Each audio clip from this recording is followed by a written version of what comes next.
Hello friends, welcome back to a new video. Today I will be reading to you Unicorn Island, The Secret of Lost Luck Book 3. I've seen that a lot of people have seen Unicorn Island and I think they're enjoying this book. So I've decided to do the third book of the series and let's get into it. Unicorn Island, The Secret of Lost Luck Book 3. Tuck and Sam stared at the clock. So he keeps Foggy Harbor foggy with this? But how and why? Sam asked. Tuck shook his head, and together they placed the clock back on the shelf. Above them, the hammering had quiet. They heard Uncle Mitch buzz saw start up again. Let's get out there. Let's get out of here before your uncle finds us, Tuck said, heading for the stairs, but Sam was already exploring other corners of the hidden room. One shelf held dusty bottles of murky liquid with peeling labels on their names too faded to read. Another shelf held a long wooden spear with a sharp metal arrow tip lashed on with a rope. This one didn't look old, like the whale harpoon upstairs. It looked it looked new and polished, like it had recently been handmade. Come on, Sam, Tuck said, but she shook her head, moving around with Mom, who didn't talk about the past. Sam had never moving around with Mom, who didn't talk about the past. Sam never had any mementos, no family photos, nothing to prove that she's come from somewhere. Now, here was a room full of secrets, treasures, carrying loads of clues to her past, and Uncle Mitch could answer them all. She flipped open a trunk, pulling out a handful of white lace, a wedding dress. I bet this was his wife's dress, she said. Sam dug further Sam dug further into the trunk as Tuck walked over to the staircase, ready to head up. At the bottom of the chest sat a small box. Sam opened it. A bunch of letters tied with a red ribbon filled the box.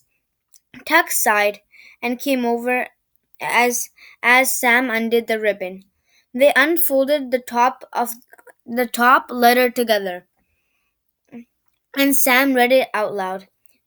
My darling Sylvie, each day our special place beckons. I never knew such love could carry such hope.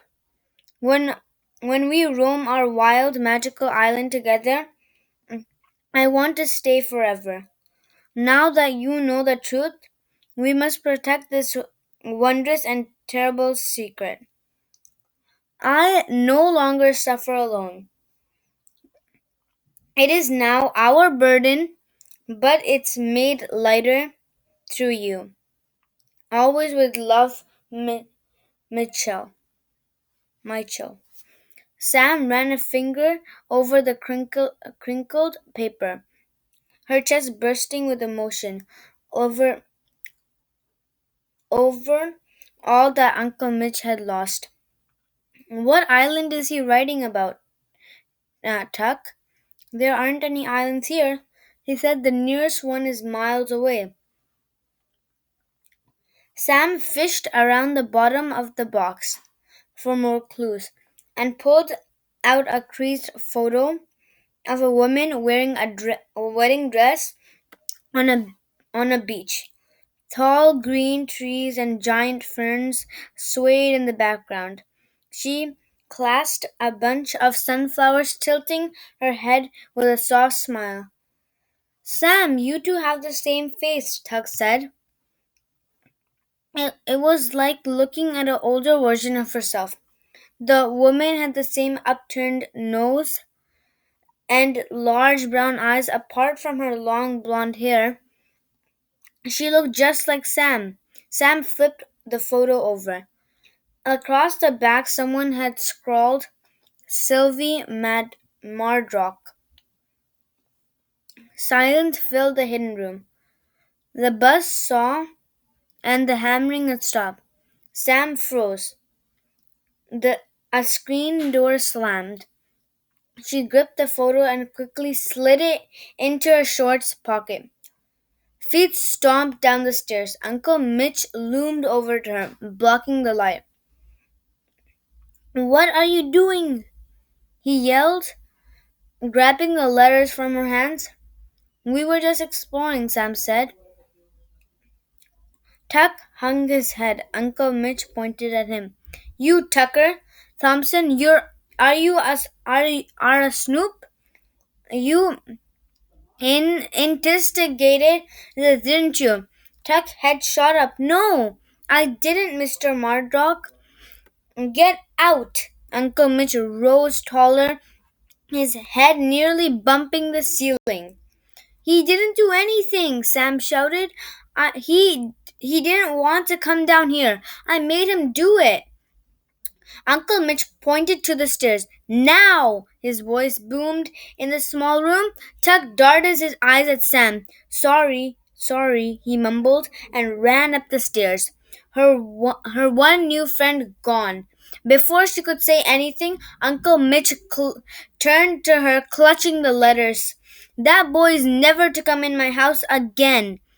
"He's my friend," Sam said, feeling lost and wishing every part of her she could be back with Mom in Brooklyn. They could be eating the ice cream cones in the park right now.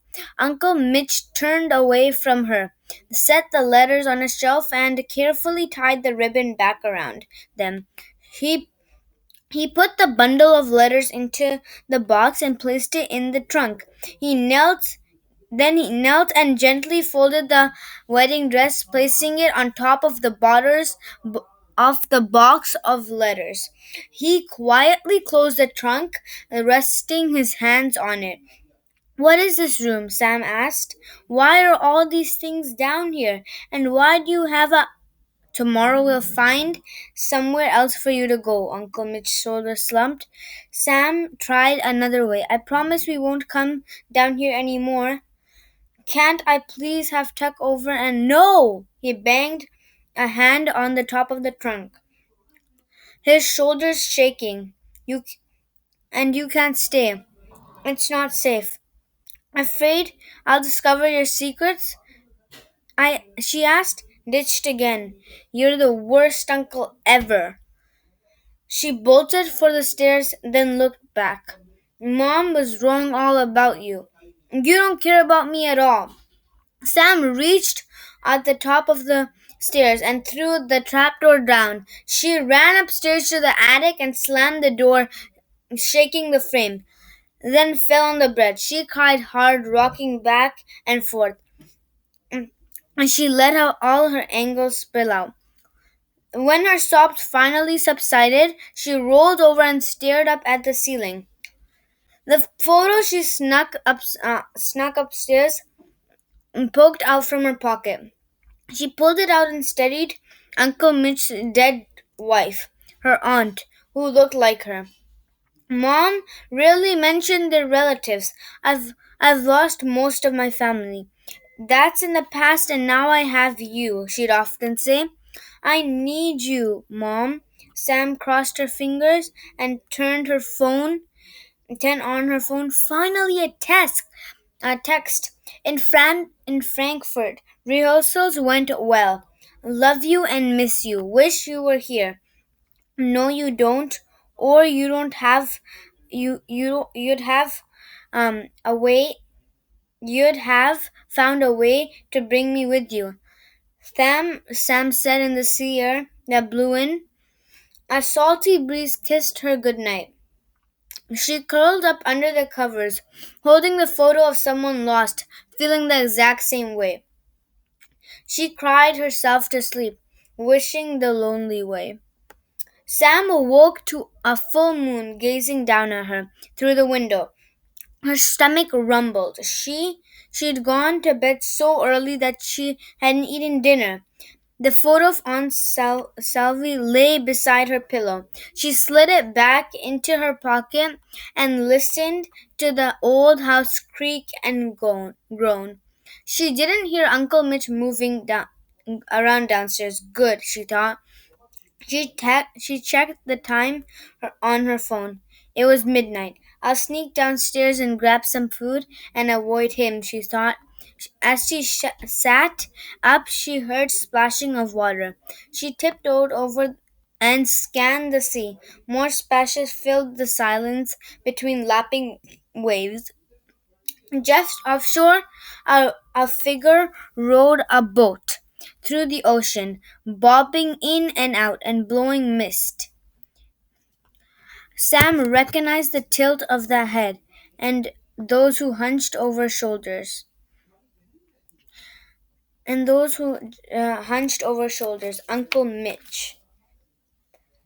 He was headed for Fog Bank, but it looked different. Part of the fog had lifted,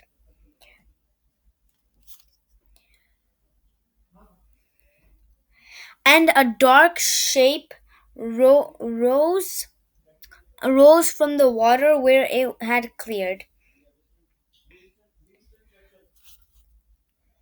A dark shape rose from the hidden water hidden water where it had cleared, a hidden island. Sam strained her eyes to take in the magic of this mysterious form, but the fog fell over her. The island disappeared. She gripped the windowsill, waiting for it to show itself again. But it remained hidden as she watched Uncle Mitch roll away on the silver moonlight, wishing he had disappeared into the fog bank and never come back. Chapter 6. Sam awoke Sam woke just as the sun cleared. The horizon peeked into her room. She washed up and headed slowly downstairs. No signs of Uncle Mitch. No work noises coming from the boatyard. An uneasy feeling came over her as she remembered Uncle Mitch rowing toward the island. Maybe she had really imagined it. Sam looked around the kitchen for a note, but found none. Why would he leave me a note? She thought. He plans to send me away anyway today. She could at least make herself a good going away breakfast, wherever away she might be. She pulled out bowls and a wooden spoon, eggs and flour, and soon had pancakes sizzling and in a buttered frying pan. She fished around the freezer and found some sausage. She threw that in another pan, turning up the heat all the way since it was frozen. Mom would say, "Got fruit?" She thought. Sam didn't see any blueberries in the kitchen, so she headed to the pantry. The rug was smoothed down in the place over the trapdoor. She lingered, waiting to go down there again, but not without Tuck, and not if Uncle Mitch was going to come back and find her again. His word came back to her. It's not safe. What does that even mean? This was the quietest town ever. No darker dangers lurked here, or did they? Maybe there was more to this sleepy town than she thought. Or maybe being all alone had made her uncle a bit crazy. She She resisted the urge to go down into the secret room and instead searched until she found a bowl of blueberries in the pantry cupboard. But back in the kitchen, bitter smoke filled the air. She dashed in, dropping blueberries on the floor, and turned the stove and turned off the stove top. Burned again. She sat down and gnawed on her unsatisfying, chattered breakfast. While she listened for Uncle Mitch, as the minutes ticked by, a terrifying thought struck her. What if she really did cause her uncle to disappear? Her wishes didn't always come true, but what if they did in Foggy Harbor? Sam shook her head, trying to clear a thought from her mind. She needed to see a friendly face, so she quickly cleaned up and headed to the Woods office. Tuck nodded from behind the desk as she entered. The waiting room was empty, but yips and meows filled the back rooms where patients were recovered. Can you take a break? Sam asked, stuffing her hands in in pockets and desperately hoping he still wanted to be friends. He grinned, and she knew everything was okay. He slid some folders into the cabinet. Sure, we're not too busy today. He turned to a woman who was tallying receipts behind the counter. Nancy, is it all right if I hang out with Sam? Nancy waved them out. Go ahead, have fun, kiddos. I'll watch the front and let your mom know. They walked down the main street under a gray sky. Sam took a deep breath.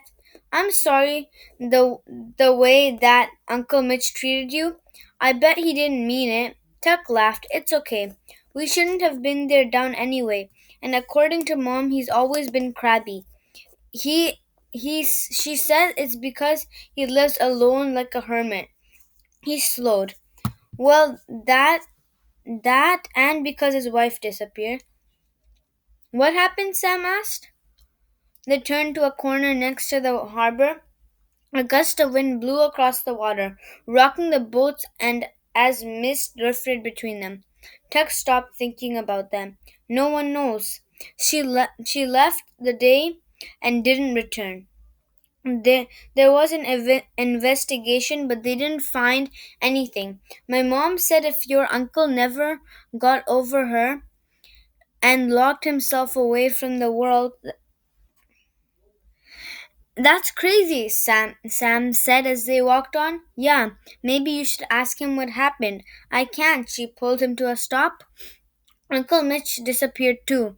Tuck cocked his head, looking doubtful. How? Sam hadn't realized how worried she was until the words came rushing out of her. I saw him row off in a boat last night, and he never came back. Tuck's eyes grew wide. Are you sure? She nodded and leaned in. He was headed for Lost Luck. Sailboats in the harbor clapped their sails in the wind, and Tuck jumped with the sound. He wouldn't go into the fog. It's just fog, Tuck, Sam said, the words coming out so fast they ran together. There's an island behind it. I saw it. Tuck shook his head and finally closed his mouth. And finally said, There is no island, Sam. It's not on any map, believe me. I've looked. But what about the letter we found? It mentions a magical island. Tuck shrugged. That doesn't mean the island is here. It could be halfway across the world for all we know. An elderly man walked past with his dog and gave him a wave. Tuck smiled at him and frowned at Sam. Look, I know you aren't getting along with your uncle, but Sam threw her hands high into the air. I wished him away, Tuck. Tuck, I did. I wished he'd vanish into the fog bank and never come back, and now he's gone. Tuck shook his head. You can't wish someone away. She lowered her hands. It did sound ridiculous. Okay, maybe not, but there is an island there. Trust me, I'll show you. Tuck lowered at the harbor. My house has a good view of the fog bank, and I have a boat. If we see it, I'll take you there. Sam sprinted ahead. Turn left at the corner, Tuck called after her. He soon caught up and they ran together. Sam's heart was pounding, full of hope. Tuck would see the island and believe her. They'd bring Uncle Mitch back, and she'd never wish anyone away again. Tuck's house sat at the corner of the uh, at the end of the long street. It was right near the edge of the harbor. That's my room, right up there, he pointed at a window with blue curtains peeking out against the sunny yellow house. It was cozy inside, the bungalow with plump couches and chairs, lace curtains, and bright oil paintings of flowers. Sam loved it right away. Tuck led her through the back of the house, where a porch wrapped around. Stepping out of the sliding doors, they had a clear view of the harbor. Fog blew across it, but the sun broke through in patches. A motorboat, kayak, and a rowboat were tied to the dock that jutted out just beyond Tuck's tiny back lawn. On the right, the ocean spread far and wide. Tuck, Tuck, Lost Luck rose tall across from them, its round gray dome squatting on the ocean. Sam, there's nothing. She clutched the porch. Just wait and see. For a long while, they gazed at the fog bank. It seemed as solid and immovable as a house. It as it sat there, as a house as it sat there, hiding the island Sam knew was behind it. Tuck flopped down in a chair. Sorry, Sam, but I don't see it. Neither did she. Tears prickled her eyes. It was night when you thought you saw the island, right? She nodded, biting her lip to keep her from crying. I did not make it up. Her eyes burned as she stared at Lost Luck without blinking, willing it to show them the island she'd seen. I don't think you made it up, but it was dark and there were shadows. Maybe you just wanted to see something there, he said quietly. But if there is no island, where did Uncle Mitch go? And why hasn't he come back? Tuck didn't answer. Sam jerked around to look at him. Maybe the fog clock has something to do with it. If he is whatever a fog keeper is, she trailed off. Not sure what being a fog keeper even meant. I looked it up, Tuck said. A fog keeper used to keep the foghorn going when it was too foggy to see the lighthouse. But no one has had that job in 100 years. Sam tapped a foot. I know that there's an island out there, and I'm pretty sure my uncle is stuck on it. Tuck just frowned and shook his head. If you don't believe me, but I know it's there. I'll prove it to you. Sam yanked open the sliding doors and ran through the house, ignoring Tuck's calls to come back. Chapter 7. Sam stayed holed up in her room all afternoon and evening, watching the sea from her window. She ate a sandwich and some grapes for dinner, and which made her think of poor sick Chester in the lab, which made her think of her argument with Tuck. The fog bank had never moved. If Uncle Mitch didn't come back tonight, she'd have to persuade Tuck to take her in his boat to look for him. Over and over, she dialed Mom's number, but each of her calls got disconnected. She was almost ready to give up when she heard Mom's voice saying, Hello. Her voice had gotten through. Mom, I'm so glad you picked up. Uncle Mitch is gone. That's great that Uncle Mitch is fun. That's not what I said. Mom's word weaved in and out, garbled, and then she was gone. Sam tried calling her again, but her cell reputation was back to zero. The sun sank lower, then slipped below the horizon. She shivered as the temperature sank, fog moving heavily across the distant harbor and enclosing it. She wrapped the quilt around herself and rocked by the window, watching the moon rise. Stars winked above the sky. The sky grew dark. Eventually, Sam dozed, but she jerked awake every time the wind whipped off the water as a great howl.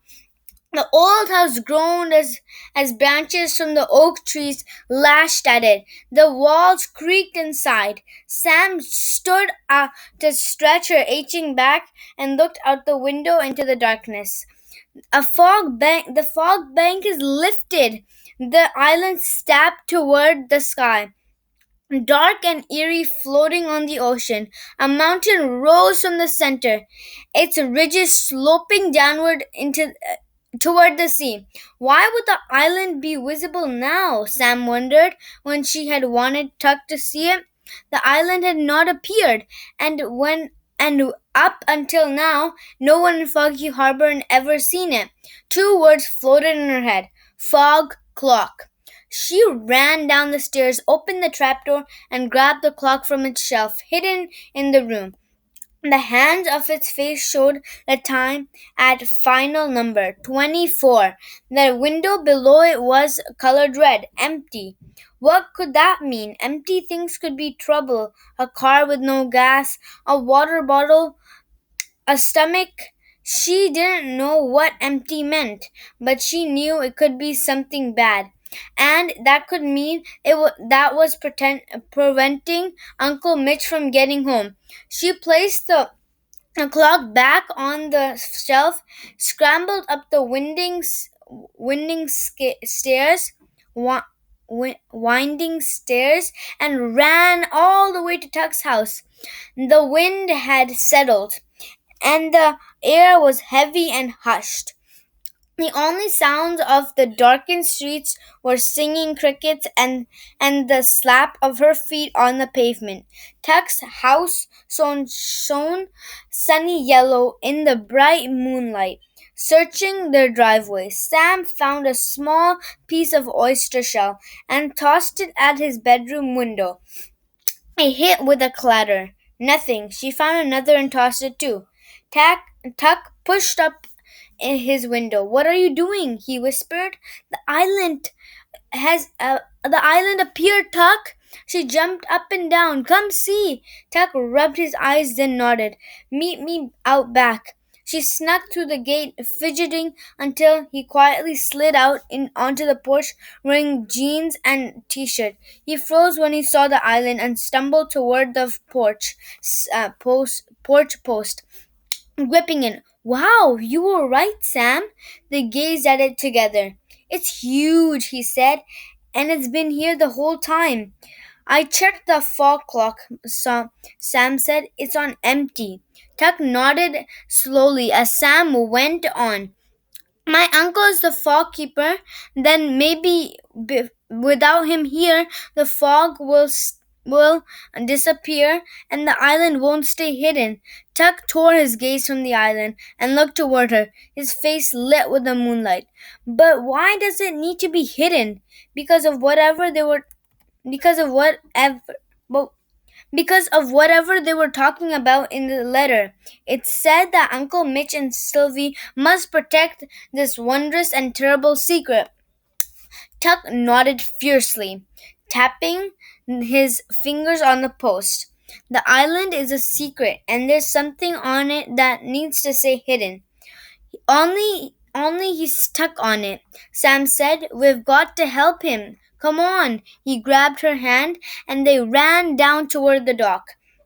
Tuck got in the front of the rowboat, grabbing two life jackets from a box in the middle. They both put them on. He showed Sam how to slide the oars into the oarlocks and rowed out to the harbor.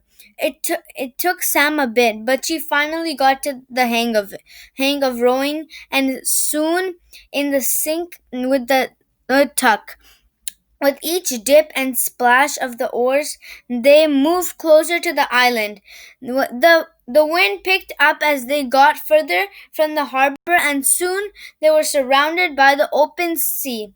I wish I had an island, Sam whispered to the wind waves as the island loomed larger before them. If I did, Mom and I could live there forever and we'd never leave, she thought. They cut through a faint mist, rowing faster toward the island shore. Arms aching, glanced up quickly to foggy harbors. Streetlights softly twinkle and grow smaller. Uh, Ahead, a sandy beach lined the island. Trees with pale green leaves rose behind it, covering the jagged mountain that watched over them. The boat slid on the beach, and they yanked off their life jackets. Tuck jumped out of out, and Sam followed, pulling the boat up onto the sand near Uncle Mitch's boat, which was tied to a tree.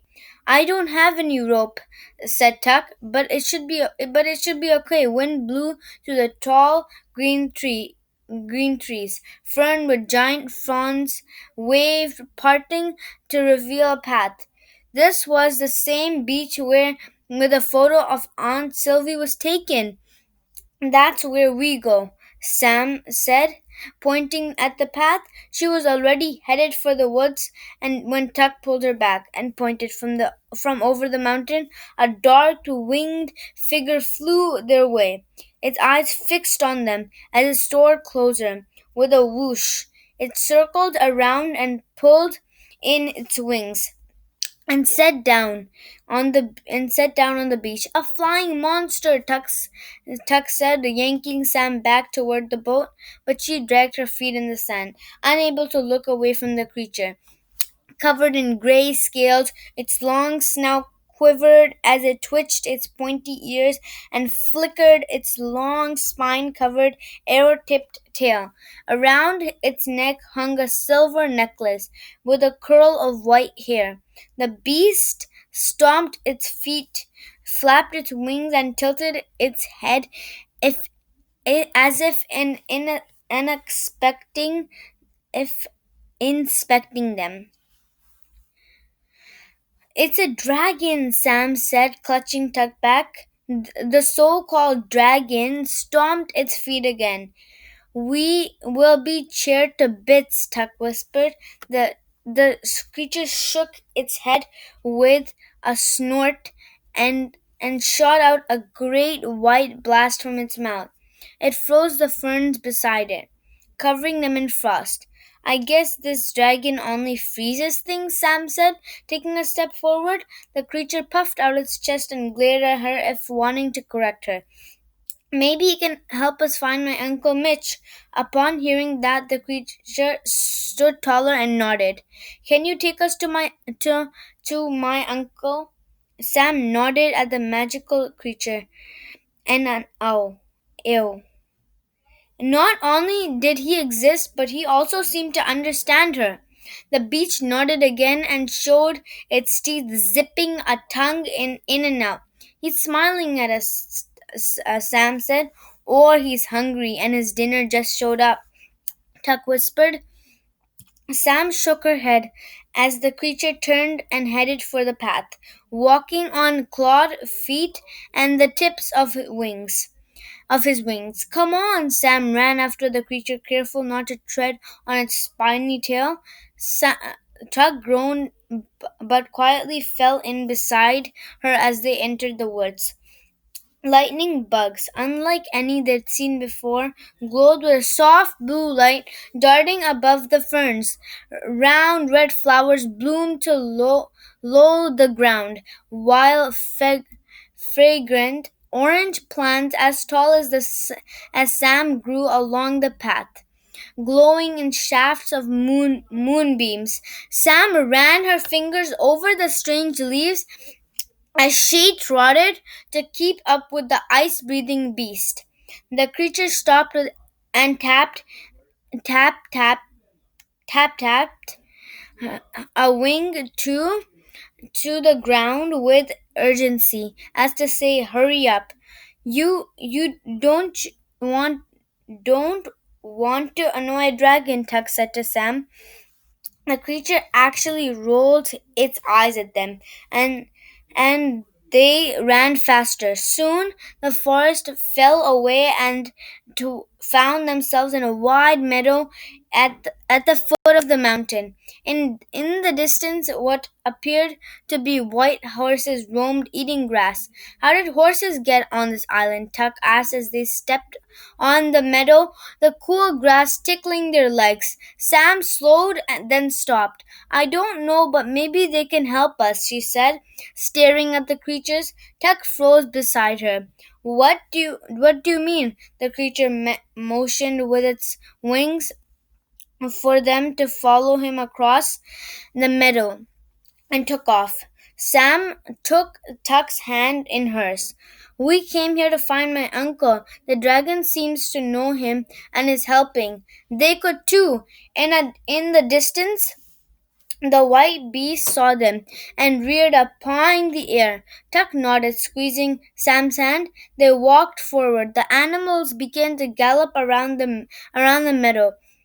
They gleamed pearly white in the mist, each with a spire horn pr- protruding from its forehead. "Unicorn!" Sam and Tuck yelled together, more jerking to a stop. "Samantha Sewell, we've been expecting you." Sam heard the voice clearly in her head. Goosebumps prickled her arms. Were they speaking to her, or had she imagined it? And as she and Tuck crept closer, the herd parted to reveal the large three-sided stone hut on the edge of the meadow, smoke curling from a hole in its roof. "It looks like they're protecting something there," Sam said. The winged creature snorted down at them as to say, "It's about time you got something right." Okay, so, the history of unicorns. People have shared tales about unicorns since ancient times. They're usually described as wild creatures with magical powers that nearly impossible to capture. Some used to believe those who drank from a unicorn horn would be protected from illness. In medieval times, narwhal tucks and rhinoceros horns were sometimes sold, and people made cups of them to drink out of from. Artists thought history have depicted unicorns in paintings, um, engravings, tapestries, and other works. Unicorn Today, unicorns often appear in stories as symbols of good luck and purity. Unicorns are particularly beloved in Scotland, where they're the country's national animal. And you can see here is a unicorn, and I'm not sure. This looks like a lion here in this picture. So, this is the end of the book. You guys will find out what are the unicorns guarding. Find out in Unicorn Island: A Secret of Lost Luck, Book 4. This book will come out soon. Um, Please just wait. Yeah. Yeah. So be ready for new videos. Um, I'm thinking about posting a video every day, and please like, share, and subscribe. And I'll see you next time. Goodbye.